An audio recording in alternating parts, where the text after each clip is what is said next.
Hello, everyone. Good evening, and welcome to the second and final meeting with the author on this year's Bitef-Prolog. We just saw the performance Be Arijela F, and this is Simon Senn, the author and the performer in this show. Simon, welcome to Bitef and welcome to Belgrade. Thank you very much. It's really a pleasure to be here. It feels a bit unreal because it was planned not long ago when everything seemed difficult, and it was such a beautiful day, playing 3 times in a row. And I had a wonderful audience all day long, so I'm really happy and emotional as well. Before we started this official conversation, I asked you when was the premiere of this show, and you told me that it was premiere in January this year. Yeah. So somehow it was just before this epidemic starts. And did you make like any sort of changes that make this piece like that you are actually able to play it under these circumstances? No, actually it's the same show, except that at the end. When I go close to the public, I put the mask and I disinfect my hands and my phone. But apart from that, it's exactly the same show. Yeah. I think that you somehow find like very interesting theatrical tools for playing performances in this situation, and I would like you to tell us something more about this, about the possibilities of these technologies and ways that we can use it in theater. Yeah. I'm kind of new in theater because it's my first theater project. And the way I see it is I use the stage to document things that I experience in my life. So I don't really think about why should I put there or there. I just go on stage, I put all my stuff, and I tell my story like how I experienced it. And so it's really like a simple process, actually. This performance it somehow raises many questions, from ethical questions to those questions of technology. Okay. I will put down mask while I'm speaking. That's instruction that we got.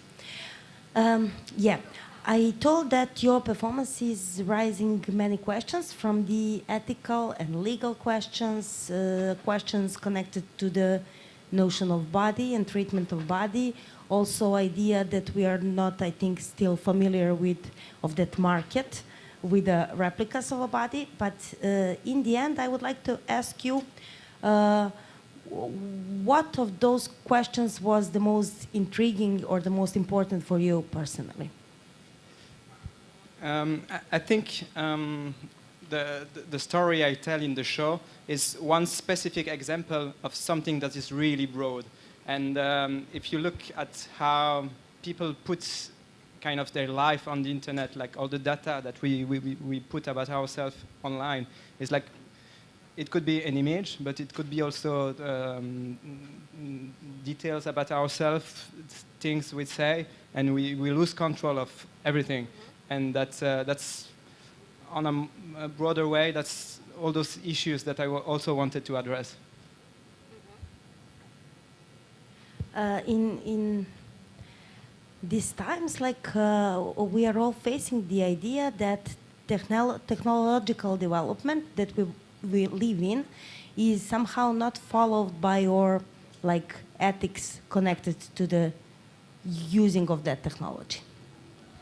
Yeah, I think it's when you experience something that is new, you have to reposition yourself related to that. And there is the moral side, there is the ethical side, and there is also the legal side. And technology advances so fast that all those other areas are really having a hard time to stay on page. And this year it's been just crazy how fast everything evolves. Like with the pandemic, there is kind of this acceleration of everything that is digital, and that's for me it's really like it's really scary in a way. I don't know where we go with that.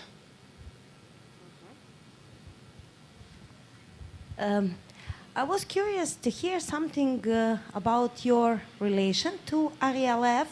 I guess that this is not her real name. And I would like to hear something about the way that this, your, well, let's say friendship or collaboration was developing during that time that you actually met, and during that period where you are playing the show and she's also part of it virtually. Yeah, I would say it's really a professional relationship, but from the beginning I didn't want to make her sign contracts because I wouldn't ask her to do all my shows, and she's totally free to stop doing them whenever she wants. And also, we have an arrangement that for each show she's paid as well as an actor, but also as a replica. I mean, I pay each time I use her replica in a show, because in my opinion that's the correct way to do it. You should not be able to sell the 3D image of your body like forever. It should be like something that you rearrange terms each time that the person is using, and you should pay like when you work with a comedian, because with this replica I can make her do whatever I want, and for me it just doesn't make sense that I can legally own that and do whatever I want forever, like, but really forever, like technically. And so that's the reason why I deal like that with her. And basically I've only seen her in real world only one time when I filmed the interview. And since then it's only during the shows that I talk to her, otherwise it's just emails. So for me she's very mysterious. There's a lot of things about her personality and things she says. Sometimes I'm like, wow, is she playing with me? Is she I don't know. It's really mysterious for me. And I think for me it makes it like as a journey, because each show she will say something new, and I'm always like it's like I'm discovering new things every time, so it makes it really alive. Is she always asking you about your family and their opinion on this project, or this was the first time? I don't know. You should come back to next show in Lucerne next week, and you'll see. So, and how did you choose the name Arijela F for her? Basically I've been talking with her, which I don't remember how, but we chose kind of randomly that name. Yeah. Do you or her, do you have any idea of what other replicas of Arijela F are used for? So basically, those kind of 3D files were only used by professionals, because like 5 years ago, you would need like a special computer to make something with it. You would need a big studio with motion capture system that were like hundreds of thousands of euros. And now, with the evolution of video games, you have like really like accessible hardware to do really advanced things. And that was 2 years ago when I started the project. And now you can do motion tracking with your smartphone. So it's even since I kind of started the project till now, it evolved a lot. There is, from only a professional usage, it came in, I guess, in 5 years to anybody can do whatever they want with those kind of files. But I don't really know what other people are doing with it. It's a mystery.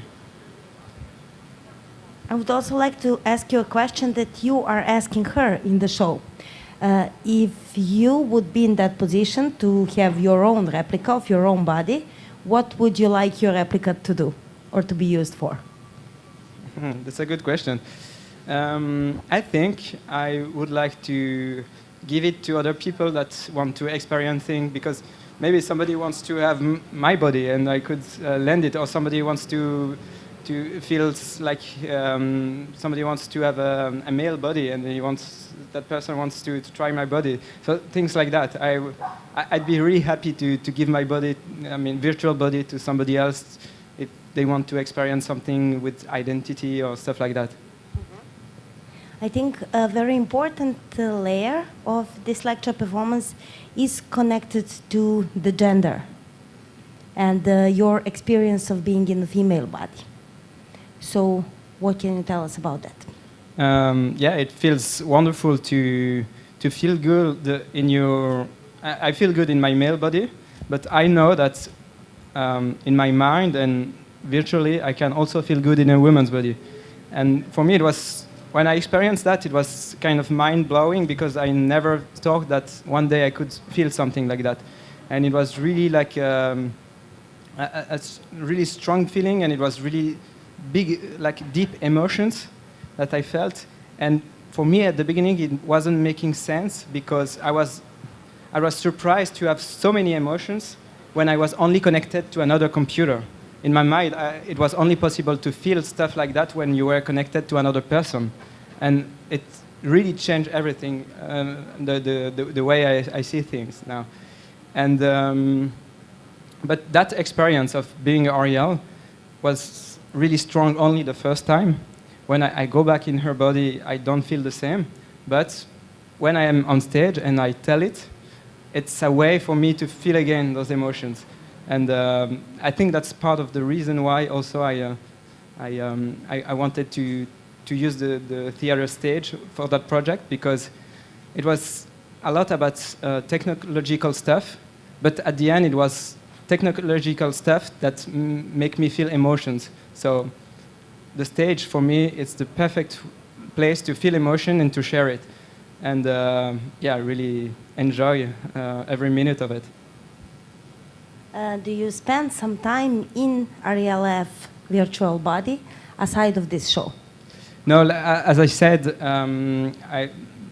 that's not something I do. But what's fantastic for me is that it's this first time started something in me, and now it keeps growing, like in my mind when I think about it, and also at night. In the show I tell about one dream. I made other dreams, and that's really crazy, and it's beautiful.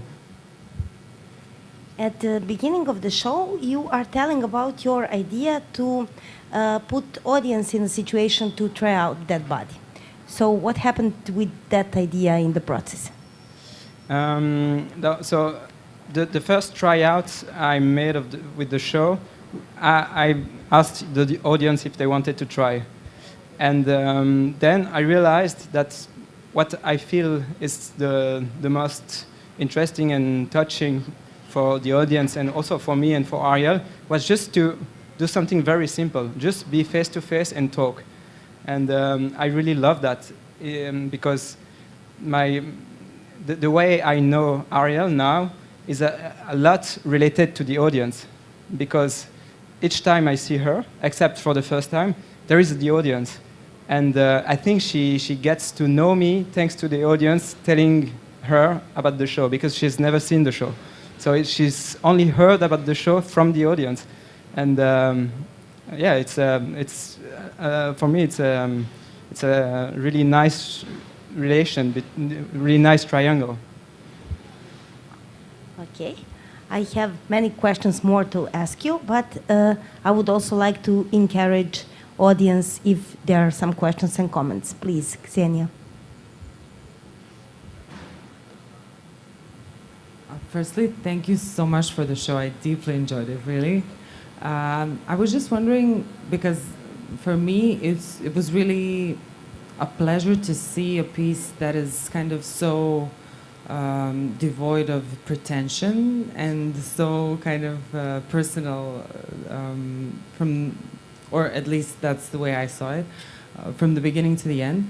But I was wondering, actually, what you said before in regards to technology, is there something, like if you were doing the piece today and you were in the process today, is there something technological that you would kind of build on or add on or something like this? Because, well, I was watching when I was looking at this part when it basically looks like a very basic Instagram filter, in the beginning when there's her face, and I was just wondering, when you go through the bus stop, or was it a mall or something, I was thinking, like, what can be bigger than this? Like, is there something that you would want to build on or update or something like this? Yeah, I think for me, this project is a lot about at the end, it's a lot about the representation of a body. So I use the term virtual replica, but it's just a replica of the body. There is nothing about the mind. So I think the next step would be to try to replicate somebody's mind. But I think technologically we are really, really far from that.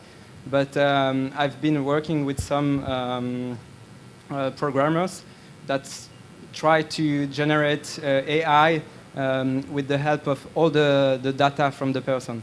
And it's going really bad.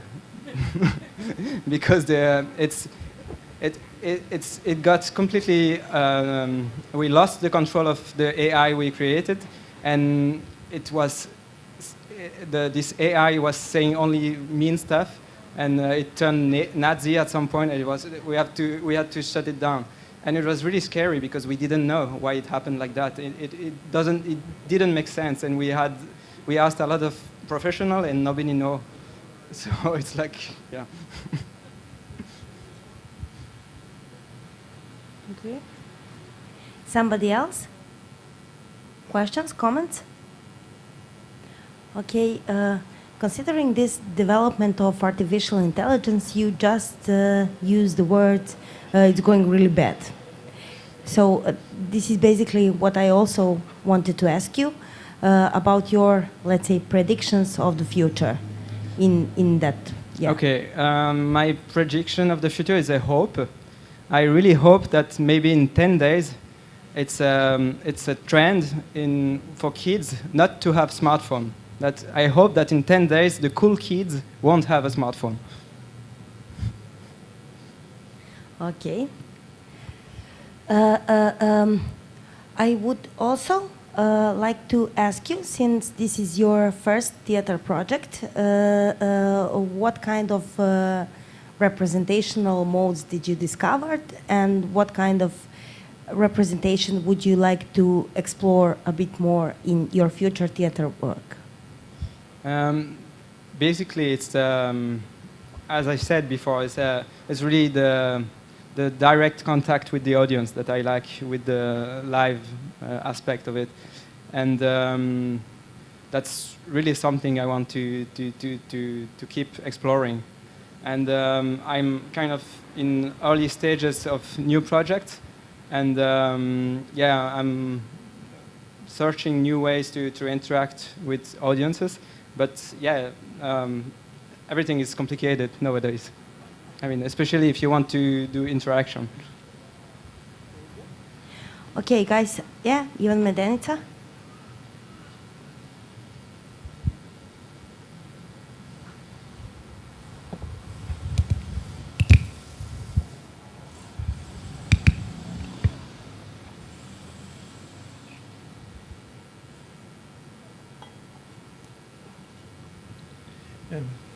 In the movie All About Eve, a figure of a theater critic presents a new talented actress who is Marilyn Monroe on a party, and I mean, this is too long introduction, doesn't matter. Okay, there is a famous sentence, but Marilyn Monroe says something as a character, and then this critic who introduced her to the whole circle said, okay, you had the point, a stupid one, but the point. So I have a question, a stupid one, but the question. I mean, it's really not very wise. I mean, you inspired me, Minja, when you put this production in the context of Simon's work. As a matter of fact, what will be his next project? And I wanted to ask, so this is the question. At the beginning, you say that you bought the virtual body of Arijela F for a certain project, and then you didn't develop this project, but the one we saw. Is this true, or not? Was there any original project at the beginning, or this was for the very beginning your idea? No, that's not the truth. The truth is I'm a bit shameful to share it, but I will share it. It's because at the time I had a day job that was coming to an end, so my contract was ending, and I was looking for a new job. And so that's the reason why I started to learn by myself on the internet virtual reality, because I really thought like, okay, it would look good on my CV, and maybe I can find a job in this technical area. So thank you for an honest answer. Thanks. I'm curious, what would happen with this project if it turns out that Arijela F was not so friendly with you or friendly with your idea? Really simple answer. It would not exist as a project. It would just exist as an experience for me. You wouldn't just like buy another replica or other way around, no? Okay, I can tell you another secret. That Please? day, on Black Friday, I bought all the replicas. So, you have many projects to develop. Okay, guys, Simon played this performance 3 times in a row, and I guess that he's very tired. So if you have any questions, comments, or ideas to share, please do it now.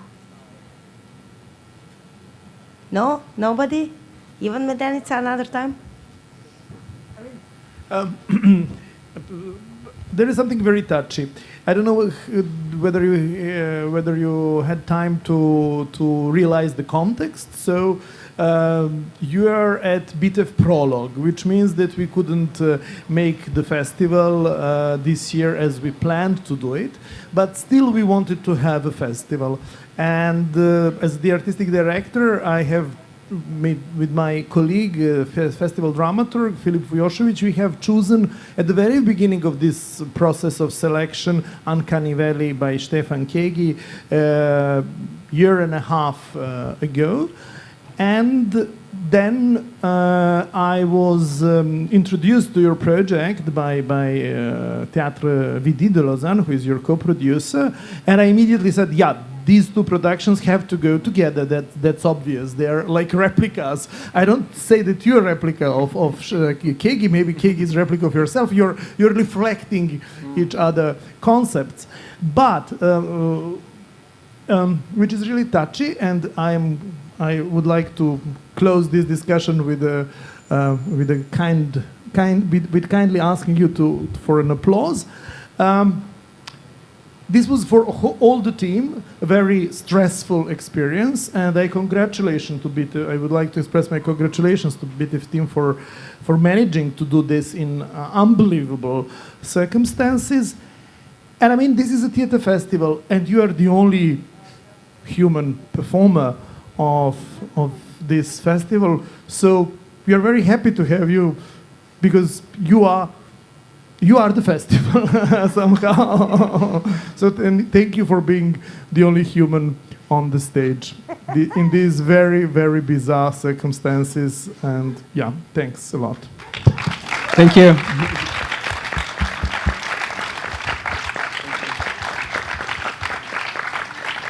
Thank you for this discussion. Thank you for being human performer at Bitef this year, Bitef-Prolog, and we hope to see you on this festival again.